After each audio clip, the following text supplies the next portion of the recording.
Have you ever noticed that many African flags look like they belong to the same family?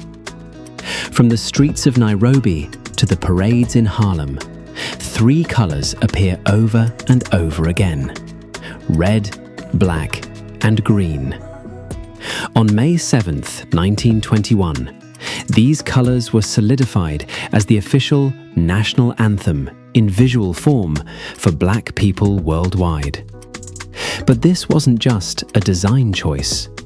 It was a response to a racial slur. It was a declaration that Africa and its descendants were not a people without a flag. Today, we look at the birth of the Pan-African flag and why these three bars of color still terrify oppressors and inspire millions today.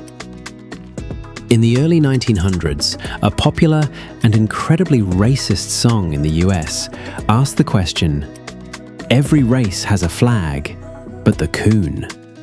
It was meant to mock Black people as a nationless group with no history and no future. Marcus Garvey, the Jamaican-born leader who dreamed of a unified Africa, heard this and decided to answer.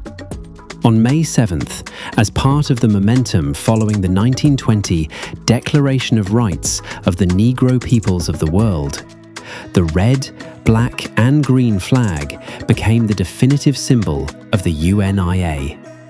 Garvey said, "Show me the race or the nation without a flag, and I will show you a race of people without any pride."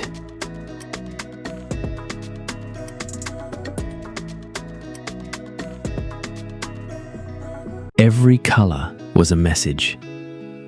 Red represents the blood that was shed for liberation, and the blood that unites all people of African ancestry. Black represents the people, the pride in the skin color that the world tried to tell them was a badge of shame. Green represents the land, the lush, wealthy, and abundant natural beauty of the African continent.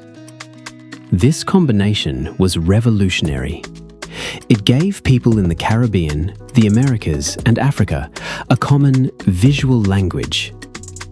When African nations began to gain independence in the 1950s and 60s, they looked to this flag as their blueprint.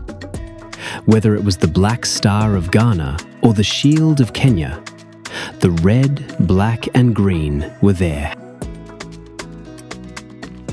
Today, the legacy of May 7th is everywhere. You see it in the Afro-American flag outside museums, and you see it in the kits of African national football teams. It is a flag that has no borders. It represents a global Africa. In 2020, during global movements for justice, these colors resurfaced as a symbol of unyielding strength. It reminds us that while we may be separated by oceans and borders, the blood, the people, and the land remain one. On May 7th, we remember that a flag is more than just cloth. It's a promise. A promise that the African story will always be told in its own colors. Thanks for joining us for On This Day in Africa. Does your country's flag use the red, black, and green? Tell us in the comments. Don't forget to subscribe for more stories that color our history. See you tomorrow.